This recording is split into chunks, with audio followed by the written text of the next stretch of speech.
Welcome to the Eastern Bloc. This is the story of the Kiev skinheads, how they rose, how they terrorized, and how the ideology of hate left a scar on Ukraine's post-Soviet generation.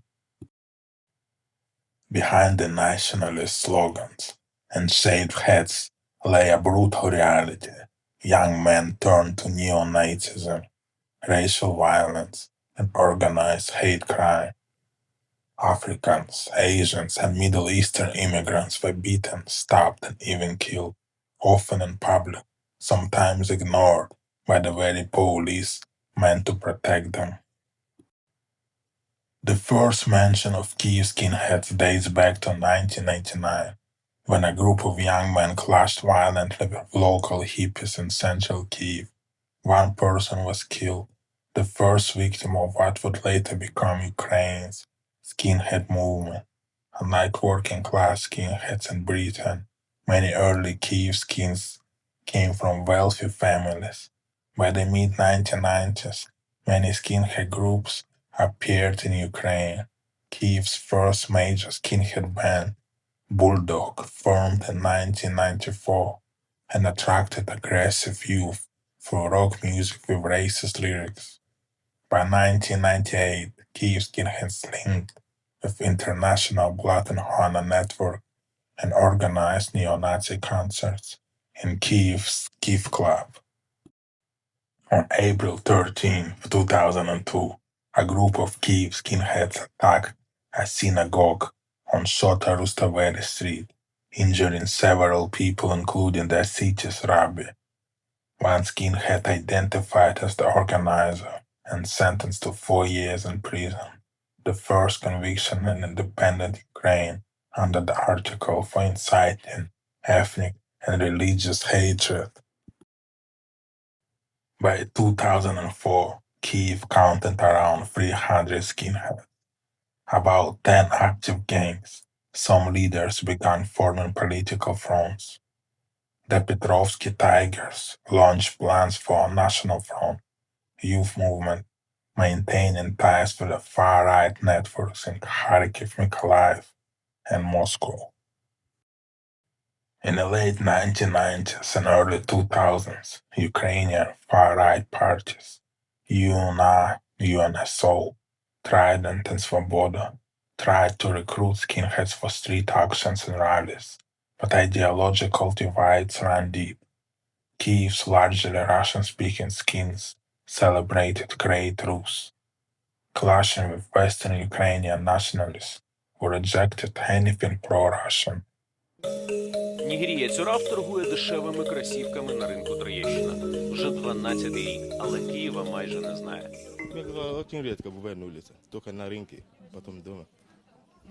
У нас в одной день понедельник мы целый день дома сидим, чтобы такое не встречали. Куда еще можно идти, если вот такое случается? Полювати його бажаючих дійсно немало. Ворог українцям чомусь заважає. Смотрите на черных. Они едут сюда. Зачем к нам? Почему?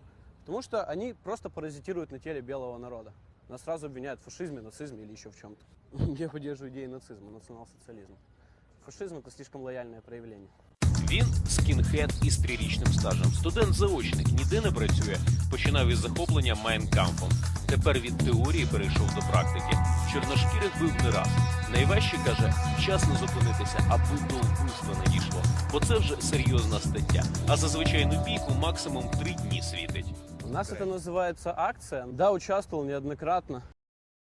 By mid-2000s, the movement lost its structure and leadership, but its ideas of racial purity, nationalism, and violence remained alive within small, scattered cells.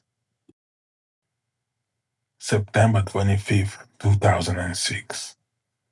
Near Pozniki metro station, a Nigerian man named God Knows Me Yevi was killed. According to witnesses, the attackers were young men who looked like skinheads and shouted during the crime, "We protecting our country from these bastards."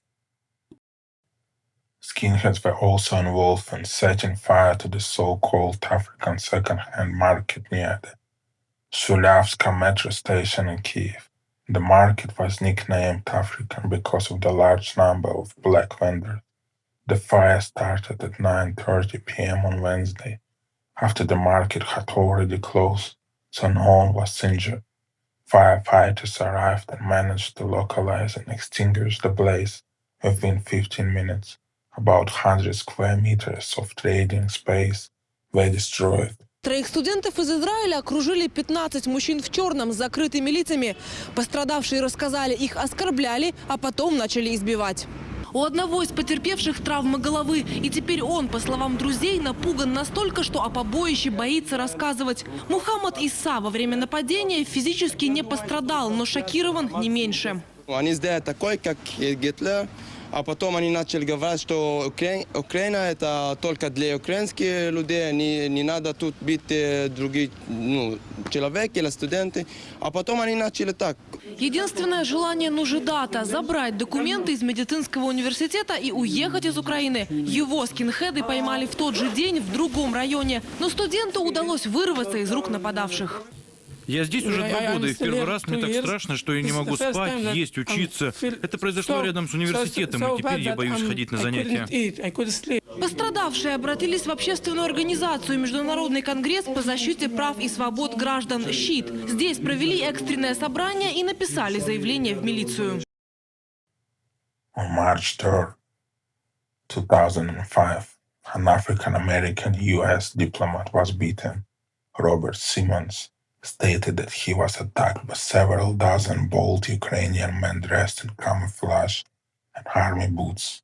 Simmons claimed they acted in an organized way and that the whole incident was planned. During the beating, his knee was injured and his lip was split. They attacked me only because I'm black, said Robert Simmons. They didn't touch my companions who were wearing dark skin. They took turns beating me. It felt like they were practicing on me. March 3, 2008, in the center of Kiev, a student from Republic of Congo studying at one of the city's universities was brutally murdered. He was only 18 years old. The teenagers who attacked the foreigner stabbed him about 15 times in the head, back, and chest. The killers turned out to be two 16-year-old skinheads. The body of a man from Sierra Leone was found on March 8 on Ozerna Street, a Bolonsky district of Kiev.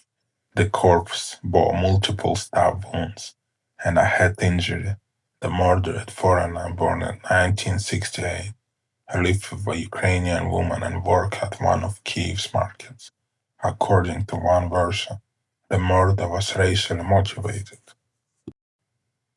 In the center of Kiev, on Hryshachek, on January 13, 2008, a group of skinheads beat up Markus Faison, a player for Kiev's basketball club. During the attack, Markus managed to break free and ran to a police patrol car. However, the officers deliberately got into their car and drove away, after which Faison was beaten further.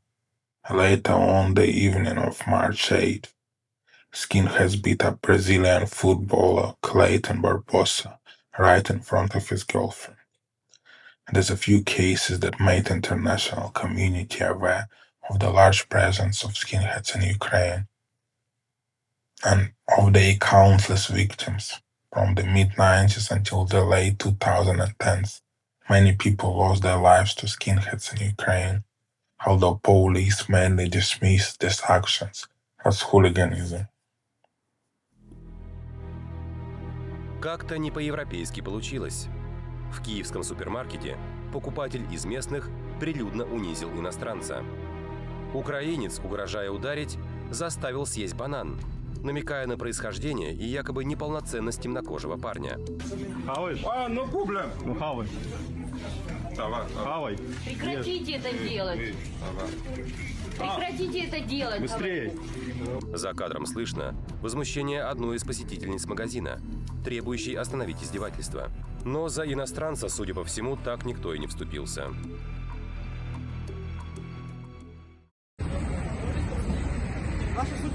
The Kiev skinhead scene was born from chaos a blend of post-Soviet identity crisis, Western subculture, and extremist ideology.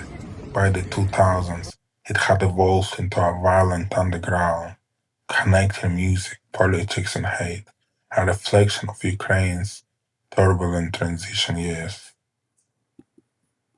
Ну, мне как бы нравится эта идея единой нации. Я хочу, чтобы нация была единая, чтобы один народ, одна страна, одна нация. А это подразумевается что? Ну, как бы, чтобы чистая нация. Ну, не то, что там, как бы у Гитлера как было, но в своем роде немножко, маленько, но было, чтобы своя нация.